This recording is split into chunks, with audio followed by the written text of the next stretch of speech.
A nuestra entrevistada en esta sección de semáforos. Vamos a tener la oportunidad de escuchar y de tener una conversación sobre alergias alimentarias y otras cosas con la doctora Magdalena Araya, profesora del Instituto de Nutrición y Tecnología de los Alimentos, INTA, de nuestra universidad, y además presidenta de la Corporación de Apoyo al Celíaco, que tiene sus siglas COACELIA. Así lo pueden encontrar también en las redes sociales. Doctora, ¿cómo está? Buenos días. Hola, buenos días. Muchas gracias por la invitación. Bueno, gracias por acompañarnos y por supuesto esto nos parece tremendamente interesante porque además en los últimos 20, 25 años, y aquí yo estoy citando a la propia doctora en un artículo que está en la web del INTA, la enfermedad celíaca y las alergias alimentarias han aumentado significativamente su frecuencia a nivel global y también nacional. De todas estas enfermedades asociadas a la alimentación, solo hay datos de prevalencia en la enfermedad celíaca. Ellos indican que el promedio de aumento de frecuencia anal es de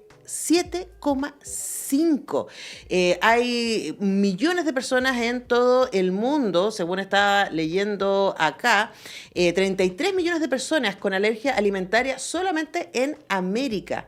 Y eso, por supuesto, hace que las preguntas respecto a si las personas que tienen o estamos desarrollando alergias alimentarias, a mí cada vez me cuesta más las harinas blancas, debo decir, tenemos herramientas para comer mejor, cuidarnos más, y si el mercado también las ofrece, especialmente, y es parte de lo que vamos a hablar hoy día, cuando, por ejemplo, queremos salir a comer afuera. Así que la primera pregunta era la que ya le hacía fuera de micrófono, ¿no? Que uno llama la atención porque las abuelitas nos dicen, oye, pero en mis épocas estas cosas no pasaban. Entonces, la pregunta ¿es que hoy día tenemos mayor conciencia de esto o es que efectivamente nuestros hábitos alimenticios y el origen de los productos con que nos alimentamos ha cambiado y eso, por supuesto, ha generado una reacción de parte de nuestros organismos? ¿A las dos cosas? ¿Una de las dos?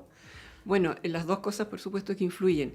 En realidad hay unos estudios bien interesantes que tomaron datos en Europa de muchos países entre el año 1950 y 2000. Y esos estudios muestran que la frecuencia de las enfermedades que son infecciosas se van al suelo. Hay muchas razones para decir eso, que la higiene, que los antibióticos, etc.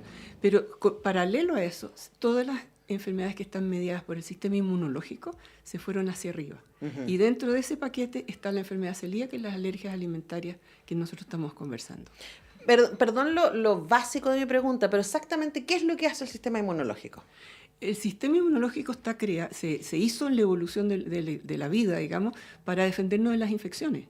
Entonces, cuando reconoce generalmente eran proteínas, hoy día pueden ser no proteínas, pero cuando reconoce una proteína extraña, monta una reacción de alerta y de defensa. Entonces, lo que se ha producido en los últimos como 80 años, 100 años, es que este aparato inmunológico empieza a montar esta tremenda respuesta, pero ante algo que es tonto, es un elemento que viene en la dieta. Claro.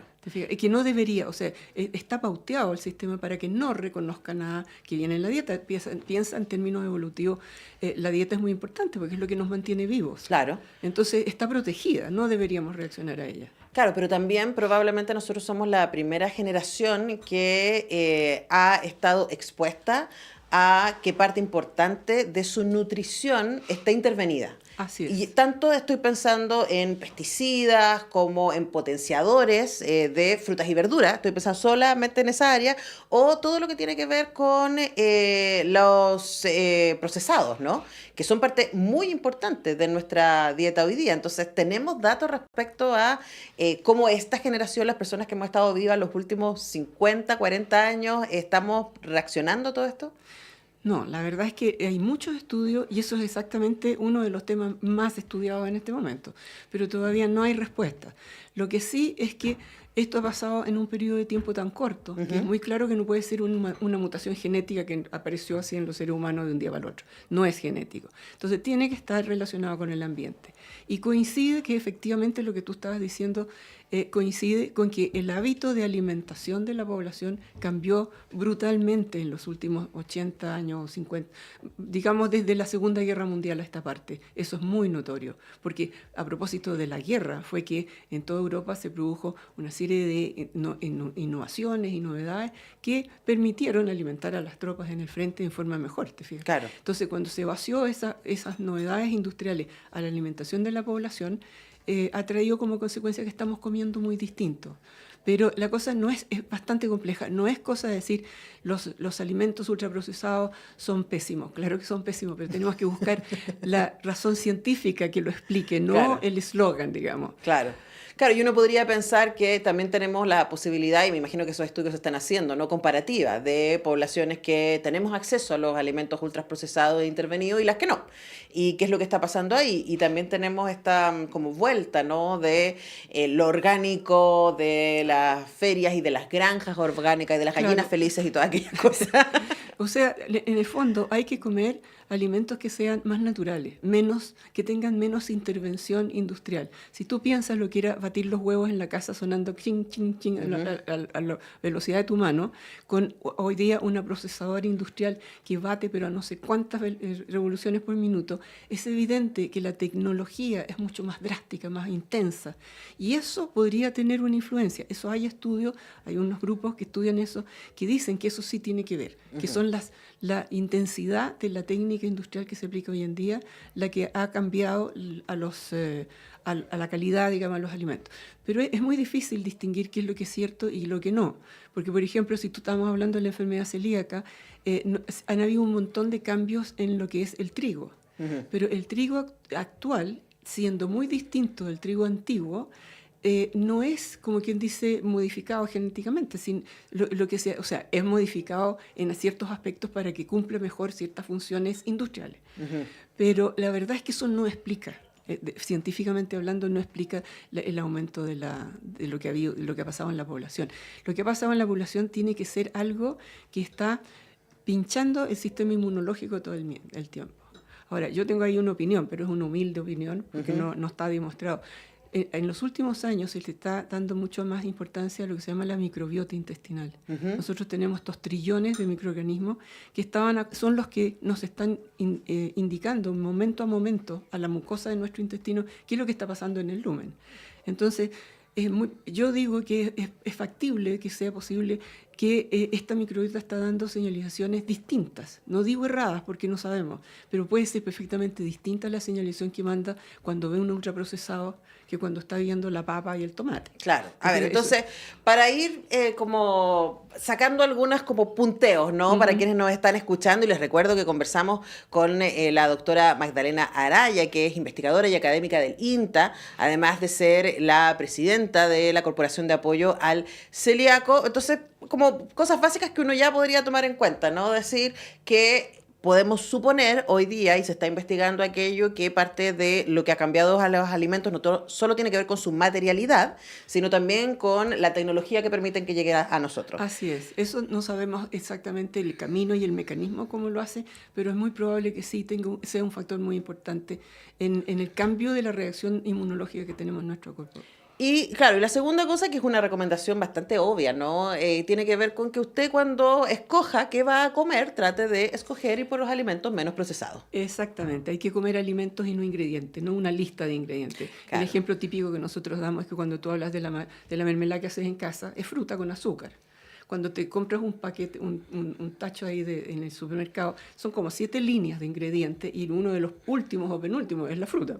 Claro. Todo lo demás son distintos tipos de aditivos para que la cuestión tenga el aroma, el color, el sabor, un montón de cosas. Entonces, no se echa a perder. Lo primero es como sospeche de las etiquetas que son muy largas. Exactamente. Ya como la primera bajada, ¿no? Exactamente. Y vaya por aquella cosa que tiene que ver con lo más categórico, aquello que puede tener un acercamiento más directo. Ahora, una de las cosas de las que usted ha escrito recientemente, doctora, también tiene que ver con cómo aseguramos eso cuando vamos a comer. Hoy día tenemos una cantidad cada vez mayor de alergias alimentarias, ¿no? Pero pareciera ser que en nuestro mercado, tanto como el de los supermercados como el gastronómico, no está a la altura de las circunstancias. ¿Qué es lo que usted cree que está pasando ahí? Bueno, lo que pasa es que esto es un conocimiento relativamente nuevo y ponerse al día en las cosas prácticas requiere inversiones. Entonces, en la mayoría de los países esto se fuerza a través de leyes. Desgraciadamente en Chile no hay interés por este tipo de temas a nivel de las autoridades de salud y del Estado, digamos. Entonces, ¿qué es lo que pasa? Nosotros tenemos leyes, tenemos normas, pero no se fiscalizan, entonces como si no existieran. Claro. Si no pasa nada, si tú no lo cumples. Pero Chile se transformó en un país ejemplo con el etiquetado, por ejemplo, ¿no? Efectivamente, el etiquetado ha servido mucho, pero se habla de los componentes críticos, los nutrientes críticos para el ser humano. Eso significa que todos los seres humanos que comen más allá de una cierta cantidad de esas 4 categorías se enferman. Pero cuando hablamos de las alergias y cuando hablamos de la enfermedad celíaca es distinto, porque todos los que no somos celíacos podemos comer toda la harina que queramos y no nos va a pasar nada, no sacas nada con poner en el etiquetado cuánto gluten tiene un alimento. El celíaco lo que necesita es que esté por debajo de un cierto nivel para que le sea seguro. Pero si es 1.2 o 1.3, le da lo mismo. Tiene que ser por debajo del 0.5. O sea, de los 5 ppm.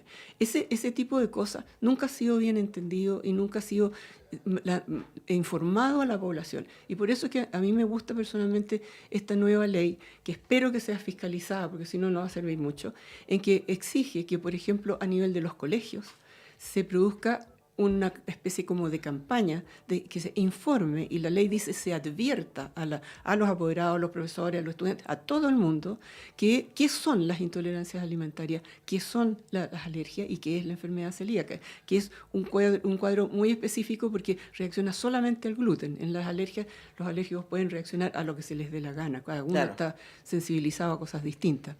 Entonces, en realidad, en este momento, la situación no es buena porque no se avisora cómo se puede mejorar. Ahora, nosotros llevamos muchos años trabajando y trabajamos en este convenio que tiene INTA-COACEL. Entonces, eso nos da la posibilidad de hacer un montón de acciones, digamos, que nosotros, la experiencia que hemos tenido es que sí tienen efecto en la población. Pero el pero de eso es que nosotros tenemos una cierta magnitud. El Estado es el único que es capaz de llegar a todo el país. Entonces nosotros cada día estamos más grandes, hacemos más cosas, pero no alcanzamos a llegar a todo el país. Y eso es lo que a mí me molesta porque me hace falta, me gustaría poder llegar a todo el país. En todo caso, esta vía que hemos elegido de empoderar a la población, a la comunidad, conversar con la comunidad, enseñarle. En este momento estamos montando las campañas en los colegios, vamos a ver cómo nos va. La ley exige que los colegios informen y advierten, pero no lo han hecho nunca, entonces no sabemos bien, estamos empezando a hacerlo y estamos empezando a contactar los primeros colegios y todos nos han dicho, en este momento nos está yendo súper bien porque nos están diciendo que bueno, pero cuando ya lleguemos a la hora que hubo, bueno, ¿y qué día, qué hora?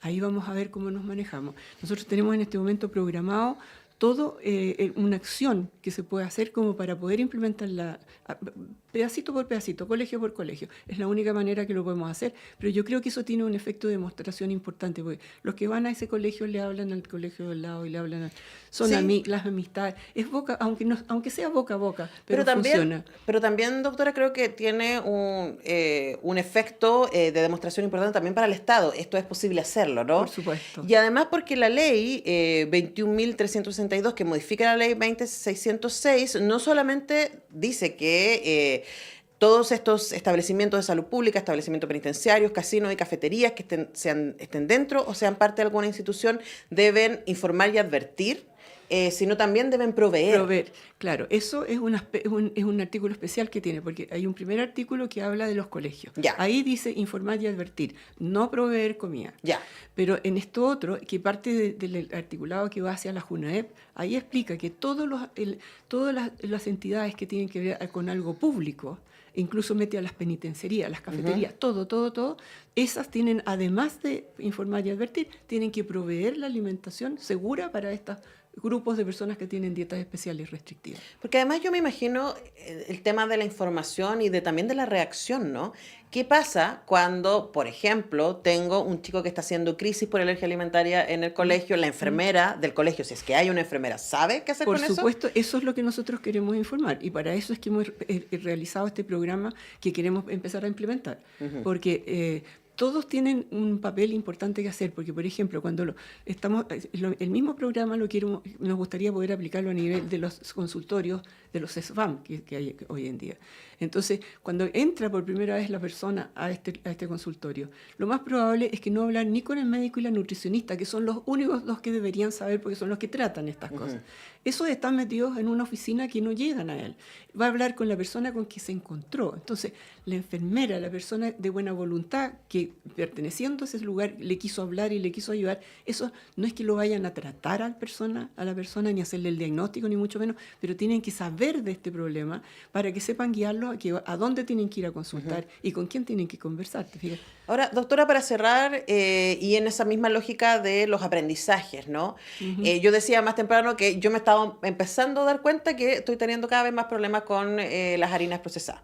Pero eso es un trabajo de autoconciencia, ¿no? ¿Cuándo es que uno debería decir, hoy parece que debería revisar, pedir ayuda o pedir hora al doctor para chequear efectivamente si ya no estoy hablando de una alergia alimentaria, de una condición?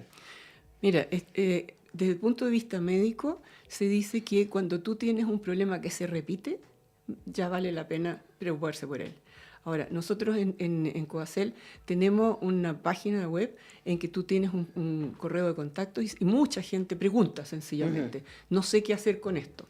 Y nosotros es una actividad importante que tenemos como para, digamos, dar la información a la comunidad. Educar y acompañar. Exactamente, pero lo importante ahí es que si se repite, porque obviamente que si un día comiste más, comiste menos, comiste mal y te pasó algo, no importa, pero si eso se repite, y se repite cuando estás comiendo dentro de tu rutina, la alimentación correcta, digamos, eso ya debe preocupar. Claro. Es el comportamiento que no es lo esperado, Claro. Ese es el concepto. Si uno come 3 días seguidos comida chatarra, bueno, no le escriba a Coacel, no, hágase cargo de eso. Que se haga cargo y que no escriba a nadie. Pero si tú, por ejemplo, muchas veces, yo tengo pacientes que cuentan la historia de dos maneras. Yo desde chica me pasaba esto, me hinchaba, me dolía la guatita, qué sé yo. Eso hace muchos años que viene con algo, te fijas, y que nunca consultó. Pero hay otras personas que te dicen, la verdad es que yo hasta el año pasado no tenía nada, Claro. comía lo que me daba la gana y de repente no puedo comer nada porque todo me cae mal. Bueno, esas personas, esas dos versiones tienen que consultar, ¿te fijas? Y en ese sentido, Coacel tiene es donde nosotros tenemos nuestra mayor acción realmente. Porque le hacemos charlas, hacemos capacitaciones, trabajamos con las municipalidades, etcétera, ¿te fijas? Entonces, yo creo que lo que falta aquí es que la gente tome conciencia y se decida tomar una acción respecto a eso. Porque como esto es, pucha, total, estoy un poquito hinchada y a mí qué me importa, yo como lo que me da la gana. ¿Ah? Y me doy el gusto. Es que a usted no le importa, pero usted es su cuerpo y su cuerpo le está hablando. Exactamente, ese es el problema, ¿te fijas? Yo muchas veces, entre bromas un poco cuando estamos con los estudiantes, les decimos, mira, tú tienes un auto y al auto se te ocurre echarle la benzina y te acuerdas de cambiarle el aceite. Bueno, el cuerpo es una maquinita, igual que tu auto. Si tú la tratas mal, se va a portar mal, pues se va a enfermar. Y si no la escuchas cada vez más te va a hacer más escándalo. Exactamente. Uno ha aprendido eso a partir de puro escándalo, básicamente. Bueno, si usted quiere saber más, coacel.cl. Coacel.cl, la corporación de apoyo al celíaco. Hemos conversado con su presidenta y además con investigadora y académica del Instituto de Nutrición y Tecnología de los Alimentos INTA, Magdalena Araya. Doctora, muchas gracias por acompañarnos esta mañana. Y muchas gracias a ustedes. Y felicitaciones y gracias por el trabajo que hacen desde Coacel, coacel.cl. Ahí tienen guía para celíacos, listado de alimentos, censo Vivir Sin Gluten y muchísima información y también muchas actividades. Y si usted quisiera también en su colegio poder aprender más de esta ley, bueno, también se puede comunicar a través de coacel.cl. Nosotros tenemos que ir despidiendo el programa de jueves, pero mañana a las 10 regresamos con Manuel, con la Tania, con el Pancho, con todo el equipo a hacer nuestro semáforo. Que tenga buen día.